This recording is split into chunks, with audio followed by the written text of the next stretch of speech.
আসসালামু আলাইকুম। সবাইকে শুভ সকালের শুভেচ্ছা জানিয়ে আমি একটি কথা বলতে চাই। সাভার নবীনগর ক্যান্টনমেন্টের পাশ দিয়ে আব্দুর রফ গেটের পাশ দিয়ে একটি রুট দেখুন হাউজিং সোসাইটিতে প্রবেশ করেন।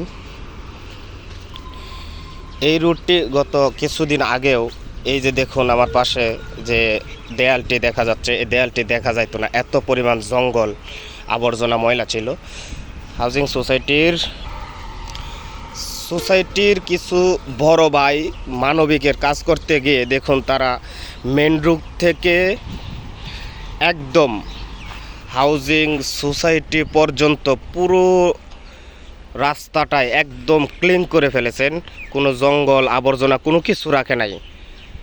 ময়লা কেটে দেখুন এই যে ময়লার সাথে আবর্জনার সাথে ফেলে দিয়েছে অপর সাইডে দিয়ে।